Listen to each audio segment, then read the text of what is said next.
السلام علیکم ورحمۃ اللہ وبرکاتہ۔ امید ہے آپ تمام لوگ بخیر و عافیت ہوں گے۔ الحمدللہ گزشتہ سبق میں ہم لوگ مجرورات، مرفوعات اور منصوبات کی بحث پڑھ چکے ہیں، اور اب ہم ایک نئی بحث کا آغاز کرنے جا رہے ہیں، اور وہ بحث بہت اہم ہے اور اس کو صحیح سے سمجھنا عربی دانی کے لیے، عربی میں صحیح اعراب کے لیے بہت ضروری ہے، اور وہ بحث ہے توابع کا بیان۔ توابع جمع ہے کس کی؟ تابع کی۔ تابع اس میں فاعل ہے۔ آئیے دیکھتے ہیں۔ تابع اس لفظ کو کہتے ہیں جس کا اعراب ایک جہت سے اسم ثابت کے اعراب کے موافق ہو۔ کہہ رہے ہیں کہ تابع ایسے لفظ کو، عربی میں تابع کی اصطلاح ایسے لفظ کے لیے بولی جاتی ہے جس کا اعراب کیا ہو؟ اپنے ما قبل اسم سابق، یعنی اس سے پہلے جو ناؤن آیا ہے، اس سے پہلے جو اسم آیا ہے، اس کے اعراب کے موافق ہو۔ یعنی کہنا یہ چاہتے ہیں کہ جو تابع کلمہ ہوتا ہے، اس پر جو اعراب آتا ہے وہ بذات خود اعراب نہیں ہوتا ہے، بلکہ یہ کسی کو اعراب میں فالو کر رہا ہوتا ہے۔ یعنی اگر وہ حالت رفعی میں ہے تو بذات خود وہ حالت رفعی میں نہیں ہے، بلکہ چونکہ اس سے پہلے آنے والا اسم حالت رفعی میں تھا، اس لیے وہ بھی حالت رفعی میں ہے۔ یا اسی طرح پیچھے والا اسم، یعنی تابع سے پہلے جو اسم تھا وہ حالت نسبی میں ہے، تو یہ بھی کیا ہے؟ حالت نسبی میں ہے، تو اس وجہ سے اس کو تابع کہتے ہیں۔ تبع یتبع تبعا، کسی کو فالو کرنا، کسی کے پیچھے جانا۔ تو عربی میں جب تابع بولیں گے تو اس کا مطلب یہ ہوتا ہے تابع فی الاعراب، یعنی پیچھے والے کلمے کو، پیچھے والے اسم کو جو اعراب آ رہا ہے، وہ اعراب خواہ حالت رفعی کا ہو، حالت نسبی کا ہو یا حالت جری کا ہو، وہی اعراب تابع کو بھی آئے گا۔ تو تابع جس کو فالو کرے گا اس کو، یعنی اسم سابق کو، اس سے پہلے جو اسم آ رہا ہے اس کو ہم کیا کہیں گے؟ متبوع کہیں گے۔ کیا کہیں گے؟ یہ دیکھیے، یہ دیا ہوا متبوع، متبوع کہیں گے۔ متبوع کیوں کہیں گے؟ کیونکہ یہ جو کلمہ ہے جسے ہم تابع کہہ رہے ہیں، یہ اسی کو اعراب میں فالو کر رہا ہے، اسی کا انفلوئنس قبول کر رہا ہے، اسی کا اثر قبول کر رہا ہے۔ پیچھے والے اسم پر زبر ہے، یعنی وہ حالت نسبی میں ہے، تو یہ بھی کیا ہو جائے گا؟ حالت نسبی میں ہوگا۔ اب کہہ رہے ہیں کہ ایسے کون سے کلمات ہیں، یعنی وہ کون سے کلمات ہیں جو اپنے پیچھے والے اسم کا اثر قبول کرتے ہیں، اپنے پیچھے والے اسم کی طرح کا اعراب خود پر لیتے ہیں۔ یعنی انہیں اس سے مطلب نہیں ہے کہ ان پر کیا آنا چاہیے، بس وہ یہ دیکھتے ہیں کہ میرے پیچھے والے اسم پر کیا اعراب آ رہا ہے، جو اعراب اس پر آ رہا ہے وہ مجھ پر آئے گا، اسی کو تابع کہتے ہیں۔ توابع 5 ہیں، یعنی توابع کتنے ہیں؟ 5 ہیں۔ یہ 5 ایسے ہیں کہ جن پر اعراب دینے کی صورت بس یہ ہے کہ آپ دیکھ لیں کہ ان سے پہلے جو آ رہا ہے اس پر کیا اعراب آ رہا ہے، یعنی اس سے پہلے والے پر جو بھی اعراب آ رہا ہے آپ وہ ان 5 پر وہی اعراب دے سکتے ہیں۔ یعنی صفت کوئی آ رہی ہے تو اب آپ کو صفت کا اعراب طے کرنے کے لیے یہ نہیں دیکھنا ہوگا کہ صفت فاعل بن رہی ہے، مفعول بن رہی ہے، یا جو ہے مجرور بن رہی ہے، نہیں، آپ کو یہ دیکھنا ہوگا کہ صفت کا جو موصوف ہے، یعنی جس کی وہ اچھائی یا برائی بیان کر رہی ہے، وہ کیا بن رہا ہے۔ اگر وہ حالت رفعی میں ہے تو صفت بھی حالت رفعی میں ہوگی، وہ حالت نسبی میں ہے تو صفت بھی حالت نسبی میں ہوگی، وَهَلُمَّ جَرًّا۔ عطف بالحرف، یعنی اگر عطف بالحرف ہو رہا ہے تب بھی کیا ہوگا؟ پیچھے والے اسم کی پر جو اعراب کی حالت تھی وہی اس پر آ جائے گی۔ عطف بالحرف یعنی واو، ثم، فا، اس طرح۔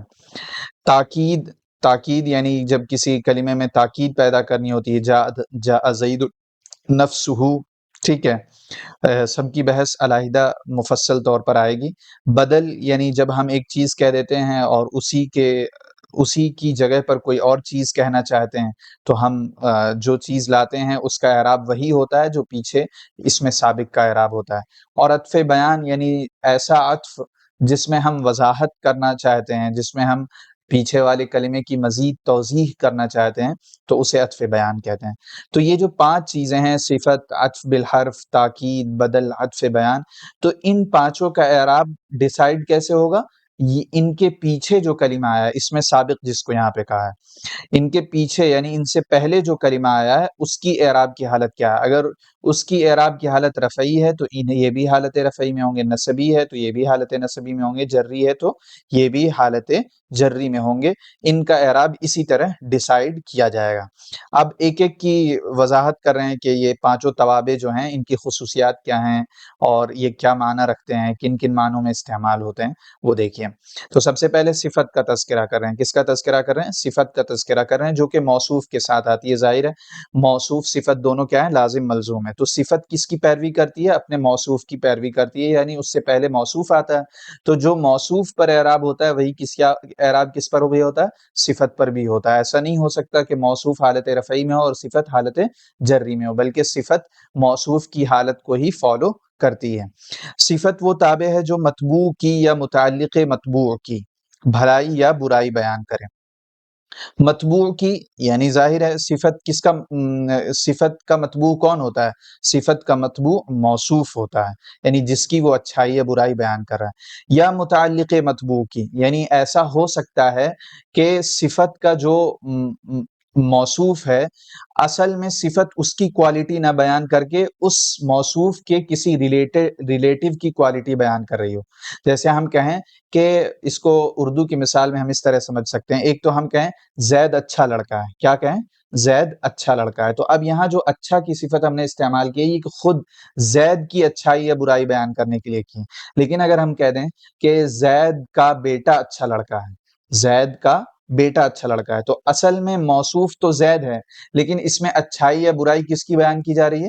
زید کے لڑکے کی اچھائی یا برائی بیان کی جا رہی ہے۔ تو وہی کہہ رہے ہیں کہ کبھی صفت تو خود مطبوع کی یعنی موصوف کی تعریف بیان کر رہی ہوتی ہے، اور کبھی صفت جو موصوف ہوتا ہے اس کے کسی متعلق، اس سے کسی ریلیٹڈ، جو اس سے جڑا ہوا ہو، اس کی برائی یا بھلائی بیان کریں۔ جیسے مثال دی ہے الحمدللہ رب العالمین، تمام تعریفیں اس اللہ کے لیے ہیں جو تمام جہانوں کا پروردگار ہے، پرورش کرنے والا ہے۔ تو اب یہاں پر دیکھیے مطبوع کون ہے؟ مطبوع ہے للہ، اور اس کا تابع کون ہے؟ یہ ہے رب العالمین۔ تو اب یہ رب العالمین کا جو اعراب ہوگا وہ کیسے ڈیسائیڈ ہوگا؟ وہ ڈیسائیڈ ہوگا کہ ہم دیکھیں کہ اس کا مطبوع جو للہ ہے، جو کہ موصوف ہے، اس پر کیا اعراب آ رہا ہے۔ تو ہم اس پہ دیکھ رہے ہیں کہ اس سے پہلے حرف جر آ رہا ہے، لہٰذا وہ حالت جری میں ہوگا، لہٰذا رب جو کہ تابع ہے اس پر بھی اپنے مطبوع یعنی اللہ کا اعراب آئے گا، لہٰذا ہم کیا پڑھتے ہیں؟ الحمدللہ رب العالمین۔ یہ جو رب ہے جو اس پر زیر آ رہا ہے وہ اس لیے زیر نہیں آ رہا ہے کہ رب پر بذات خود لام آ گیا، نہیں، بلکہ رب تابع ہے۔ کس کا تابع ہے؟ اللہ کا تابع ہے، اور اس پر لام حرف جر آیا ہے، لہٰذا اس پہ زیر آئے گا الحمدللہ رب العالمین۔ اس مثال میں لفظ رب اللہ کی صفت واقع ہوئی، یعنی رب کیا ہے؟ اللہ کی صفت واقع ہوئی ہے، اور صفت تابع ہے، یعنی صفت توابع میں سے ایک تابع ہے، اور جب وہ تابع ہے تو اس کا مطبوع کون ہے؟ اس کا موصوف ہے۔ موصوف کون ہے؟ اللہ ہے، اور اللہ کس حالت میں ہے؟ حالت جری میں ہے، لہٰذا رب پر بھی کیا آئے گا؟ حالت جری ہی آئے گا۔ اور اعراب میں اپنے اسم سابق یعنی اس سے پہلے جو اسم آیا اللہ کے تابع ہے، پس اللہ مطبوع یعنی جس کی پیروی کی جا رہی ہے، اور رب اس کا تابع یعنی جو اعراب لینے میں دوسرے کو فالو کرے، اس کا تابع صفت ہے۔ ٹھیک ہے، یہ صفت کا کے بارے میں بیان کیا کہ صفت تابع ہوتی ہے اپنے موصوف کا، اور جس کی تابع ہوتی ہے اسے ہم اصطلاح میں ٹرم میں کیا کہتے ہیں؟ مطبوع کہتے ہیں۔ اب کچھ صفت کی اسپیشلٹیز بتا رہے ہیں، اس کی کچھ خصوصیات بتا رہے ہیں، کہہ رہے ہیں صفت کو نعت بھی کہتے ہیں اور تخصیص کا فائدہ دیتی ہے، یعنی صفت کا ایک اور نام ہے، وہ نام کیا ہے؟ نعت۔ نعت یعنی کسی کی اچھائی یا برائی۔ اب عام طور پر نعت اچھائی کے معنی میں استعمال ہوتا ہے۔ صفت کو نعت بھی کہتے ہیں اور تخصیص کا فائدہ دیتی ہے، جبکہ دونوں نکرہ ہوں، اور اس کے دو فائدے ہوتے ہیں، ہر فائدہ حالت کے بدلنے سے بدل جاتا ہے۔ یعنی اگر صفت کسی نکرہ کی استعمال ہو رہی ہے تو کیا فائدہ دے گی؟ تخصیص کا فائدہ دے گی، یعنی چونکہ نکرہ میں عمومیت ہوتی ہے، اب نکرہ کے ساتھ کوئی صفت آ جاتی ہے تو اس عمومیت میں تھوڑا سا خصوصیت پیدا ہو جاتی ہے۔ جیسے ہم نے کہا غلام، تو اب غلام میں مومن غلام بھی شامل ہیں، کافر غلام بھی شامل ہے، لیکن اگر ہم نے کہہ دیا مسلمان غلام، تو اب یہ مسلمان کی صفت نے اس غلام میں کیا پیدا کر دیا؟ تخصیص پیدا کر دی، اس میں خصوصیت پیدا کر دی۔ جیسے مثال دی ہے تحریر رقبۃ مؤمنہ، تو اگر صرف رقبہ کہتے تو گردن میں تمام طرح کی گردنیں، یعنی مسلمان گردنیں، یعنی مسلمان لوگ بھی تھے اور کافر لوگ بھی تھے، لیکن جب مؤمنہ کا اضافہ کیا تو اس نے رقبہ، یعنی اس صفت نے رقبہ میں کیا پیدا کر دی؟ تخصیص پیدا کر دی۔ اور توضیح کا فائدہ اس سے حاصل ہوتا ہے جبکہ دونوں معرفہ ہوں، یعنی صفت تخصیص کا فائدہ دیتی ہے جبکہ موصوف کیا ہو؟ نکرہ ہو، اور توضیح کا یعنی وضاحت کا، ایکسپلینیشن کا، شرح کا فائدہ دیتی ہے اس وقت جبکہ موصوف کیا ہو؟ معرفہ ہو، یعنی معرفہ جب ہے تو اس میں تخصیص کی ضرورت ہی نہیں، اب اس کی مزید تعریف کی جا سکتی ہے، یعنی اس کی مزید تعارف اس کا کرایا جا سکتا ہے۔ تو جب معرفہ کی صفت آتی ہے تو اس سے فائدہ کیا حاصل ہوتا ہے؟ توضیح کا فائدہ حاصل ہوتا ہے، یعنی مزید وضاحت ہوتی ہے۔ جیسے امرأتہ حمالۃ الحطب، ہم لوگ جو قرات پڑھتے ہیں اس میں تو حمالۃ الحطب ہے، یعنی حفص کی قرات میں وہ حمالۃ الحطب ہے، وہاں پر اسے حال بناتے ہیں، یعنی اس کی عورت بھی آگ میں داخل ہوگی اس حال میں کہ وہ لکڑیاں کیا ہے اپنی پیٹھ پر لادے ہوئے ہوگی، لیکن یہاں پر ایک قرات کے مطابق اسے صفت بنایا گیا، یعنی اس کی بیوی بھی داخل ہوگی جو بیوی کیا ہے لکڑیاں اٹھانے والی ہے، یعنی صفت بنا کر لائیں۔ تو اب یہاں پر دیکھیے امرأتہ کہا، معرفہ ہے، مضاف ہو گیا ہے ضمیر کی طرف، تو جب ضمیر کی طرف مضاف ہوا تو وہ معرفہ بن گیا۔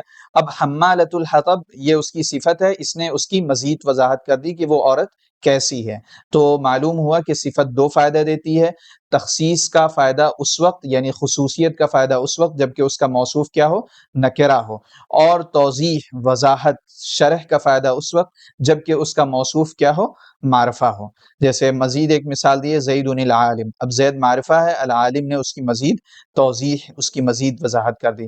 اور ایک اور فائدہ دیتی ہے، کبھی صرف تاکید مقصود ہوتی ہے، یعنی نہ تخصیص مقصود ہوتی ہے نہ توضیح مقصود ہوتی ہے بلکہ صرف تاکید مقصود ہوتی ہے۔ جیسے نفخۃن، اب نفخۃن نکرہ ہے، اور نکرہ میں ایک کا معنی بذات خود ہوتا ہے، لیکن اس ایک کے معنی میں تاکید پیدا کرنی ہے تو اس کے لیے کیا لے آتے ہیں؟ صفت لے آتے ہیں۔ اس صفت کیا لائے؟ نفخۃ واحدہ، ایک ہی پھونک میں، کیا؟ ایک ہی پھونک میں، حالانکہ نفخہ میں ایک کے معنی تھے، تو اس ایک کے معنی میں تاکید پیدا کرنے کے لیے کیا لے آئیں؟ واحدہ صفت لے آئیں، تو صفت نے اس کے معنی میں تاکید پیدا کر دی۔ جیسے ان الہکم الہ واحد، یعنی ان الہکم الہ، وہی معنی ہے کہ تمہارے معبود ایک معبود ہیں، لیکن جب واحد لے آئے تو اس نے اس ایک کے معنی میں کیا کر دیا؟ تاکید پیدا کر دی کہ تمہارا معبود ایک ہی معبود ہے۔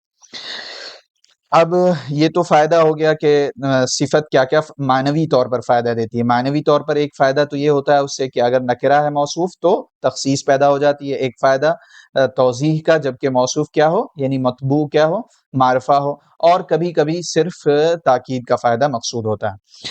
اب کہہ رہے ہیں کہ ہر لفظ جو وصفی معنی پر دلالت کرے نعت واقع ہو سکتا ہے۔ وصفی معنی پر دلالت کرنے کا کیا مطلب ہے؟ وصفی معنی پر دلالت کرنے کا مطلب یہ ہے کہ یعنی ہر وہ لفظ جس سے کسی چیز کی کوالٹی پتہ چلے، کیا پتہ چلے؟ کوالٹی، اس کی خیر و خوبی معلوم چلے، اس کی برائی معلوم چلے، اس کی کیفیت معلوم چلے، تو ہر ایسا لفظ کیا ہو سکتا ہے؟ صفت واقع ہو سکتا ہے، یعنی وہ تابع بن سکتا ہے۔ پس صفات مثل اسم فاعل، اسم مفعول، صفت مشبہ، اسم مبالغہ اور اسم تفضیل بلحاظ اصل وضع کے نعت مستعمل ہوں گے۔ تو کہہ رہے ہیں کہ یہ جو اسم فاعل ہے، اسم مفعول ہے، صفت مشبہ ہے، اسم مبالغہ ہے اور اسم تفضیل، یہ پانچوں چیزیں دراصل بنائی ہی اس لیے گئی ہیں کہ اس سے کسی چیز کی اچھائی یا برائی معلوم چلے۔ یعنی جب ہم ضارب کہتے ہیں تو ہمیں یہ بتانا مقصود ہوتا ہے کہ فلاں شخص کیا ہے، اس کے اندر مارنے کی خوبی یا مارنے کی برائی ہے۔ یا اسی طرح ہم غضبان جب کہتے ہیں تو اس سے ہمیں بتانا مقصود ہوتا ہے کہ فلاں شخص کیا ہے، غصے والا ہے۔ تو یہ پانچوں چیزیں اپنی بناوٹ کے لحاظ سے ہی، اپنی بناوٹ کے مقصد کے ساتھ ہی، یعنی اپنی بناوٹ کے پہلے وقت سے ہی ان کا مقصود کیا تھا کہ کسی اسم کی، کسی ذات کی اچھائی یا برائی بیان کریں، لہٰذا یہ پانچوں چیزیں کیا ہوتے ہیں؟ نعت واقع ہوتے ہیں۔ یعنی اگر وہ اسم فاعل ہے تو وہ صفت بنے گا، اور صفت ہے تو وہ تابع ہوگا، اور تابع ہے تو وہ اپنے مطبوع اعراب کو قبول کرے گا۔ جیسے رجل صالح، اب صالح اسم فاعل ہے، دیکھیے یہ رجل کی تخصیص کر رہا ہے کہ آدمی کون سا؟ نیک آدمی. زید المضروب، اب یہاں زید معرفہ ہے، المضروب اس میں مفعول ہے، تو یہ وضاحت کر رہا ہے کہ زید کون؟ جسے پیٹا گیا. زمان طویل، طویل زمانہ، یعنی اس میں تاکید کے معنی آگے، بہت ہی طویل زمانہ. ایسا ہی اسماء جامد بھی نعت واقع ہو سکتے ہیں، یعنی یہ پانچوں تو نعت واقع ہو ہی سکتے ہیں کیونکہ ان کو بنایا ہی کس لیے گیا ہے؟ اچھائی یا برائی بیان کرنے کے لیے. لیکن اسماء جامد، اسماء جامد وہ جو مطلب کسی قاعدے کے تحت رہ کے نہ بنائے گئے ہوں، بلکہ وہ ان میں جمود پایا جاتا ہو، بس وہ ایک لفظ مستعمل ہے، ویسے ہی ہم اسے استعمال کرتے ہیں. یعنی رجل کو کوئی نہیں بتا سکتا کہ رجل کو فلاں لفظ سے اس طرح نکالا گیا تب وہ رجل بنایا گیا، نہیں، بلکہ وہ اس میں جامد ہے، اس کا کوئی دوسرا صیغہ نہیں آتا. تو کہہ رہے ہیں کہ اسماء جامد بھی نعت واقع ہو سکتے ہیں جبکہ ان سے وصفی معنی حاصل ہوں. یعنی اسماء جامد چونکہ ذات پر دلالت کرتے ہیں، صفات پر دلالت نہیں کرتے. جب ہم کہتے ہیں کلبن، تو کلب کے معنی ہوتا ہے کتے کے. اب کلب کے معنی کتے کے ہیں، اس میں کوئی صفت نہیں معلوم چل رہی کہ وہ کتے کا مطلب اچھا ہے یا برا ہے، بلکہ وہ ایک ذات پر دلالت کر رہا ہے. لیکن اگر کسی اسم جامد سے ہم صفات کے معنی لینے لگیں، کیا معنی لینے لگیں؟ صفات کے معنی لینے لگیں. جیسے مثلا ارنب خرگوش کو کہتے ہیں، لیکن ارنب سے ہی ہم ذلیل کے معنی لینے لگیں. کیا لینے لگیں؟ ارنب سے ہی ہم ذلیل کے معنی لینے لگیں، تو اب یہ اسم جامد صفت کے طور پر کیا ہو سکتا ہے؟ استعمال ہو سکتا ہے. حاصل و خواہ استعمال عام ہو، جیسے شہر قمری رجل ذو مال. تو اب یہ قمر کیا ہے؟ اس میں جامد ہے، ٹھیک ہے. استعمال عام کا کیا مطلب ہے؟ یعنی انہیں کسی ایسے طریقے پر بنا لیا گیا ہو جو عام طور پر صفت کے طور پہ استعمال ہوتے ہیں. تو یہاں پہ اب قمر کو یا منصوب کے ساتھ بنا لیا گیا ہے، قمریون کہہ دیا گیا ہے، یعنی کون والا مہینہ؟ چاند والا مہینہ. رجل ذو مال، اب یہاں پر ذو کے ذریعے مال جو کہ اس میں جامد لفظ تھا اس کو کیا بنا دیا؟ صفت کے معنی بنا لیا. اور یہ استعمال کیا ہے؟ عام ہے. یعنی کوئی بھی اس میں جامد آپ اٹھائیے، اس کے بعد ذو لگا دیجئے، تو اب اس میں وصف کے معنی پیدا ہو جاتے ہیں. جیسے ہم کہیں علم، علم کیا ہے؟ اس میں جامد ہے، بذات خود صفت نہیں بن سکتا ہے، لیکن ہم نے کہہ دیا رجل ذو علم، یعنی علم والا، صاحب علم آدمی. تو اب اس میں وصف کے معنی پیدا ہو گئے، اور یہ استعمال اس میں جامد کا صفت کے طور پر کیا ہے؟ عام ہے، استعمال عام ہو. یا استعمال خاص، جیسے ھذا الرجل جاءنی رجل ای رجل. یعنی استعمال خاص کا کیا مطلب ہے؟ کہ وہ استعمال صرف اسی نوعیت کے ساتھ جب ہوگا تبھی اس میں صفت کے معنی کیا ہوں گے؟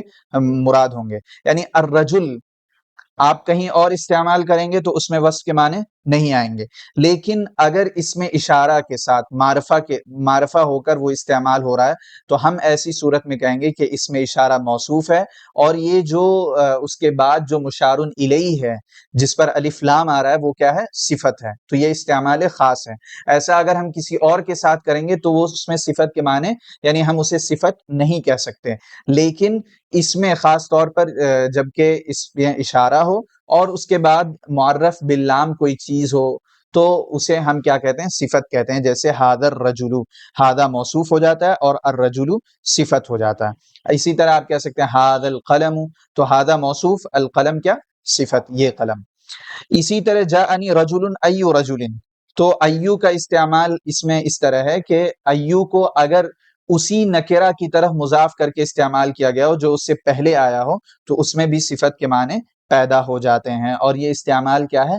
خاص ہے. ایسا کسی اور کے ساتھ کریں گے تو اس میں صفت کا معنی پیدا نہیں ہوگا. یعنی ایسا ہم کریں جاءنی رجل ای امرأۃ، یعنی اب یہ کسی اور کلمے کی طرف مضاف ہو رہا ہے تو اس میں اب وصف کے معنی پیدا نہیں ہوں گے. وصف کے معنی پیدا ہونے کے لیے خصوصی شرط کیا ہے؟ کہ وہ اسی کلمے کی طرف مضاف ہو رہا ہے جو اس سے پہلے استعمال ہوا ہے. جیسے جاءنی رجل ای رجل، میرے پاس با کمال مرد آیا. تو یہ اس میں بتایا گیا کہ اس میں جامد بھی وصف کے معنی میں استعمال ہو سکتے ہیں جبکہ ان میں صفت کا معنی مراد ہو.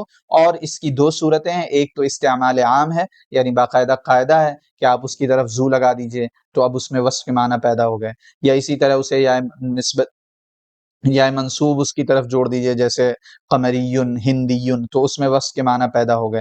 اور ایک استعمال خاص ہے، یعنی بس وہ خاص صورت جب ہوگی تب اس میں وصف کے معنی پیدا ہوتے ہیں، یعنی تب ہم اسے صفت کہہ سکتے ہیں، اور وہ اس کی دو مثالیں یہاں پر دیں۔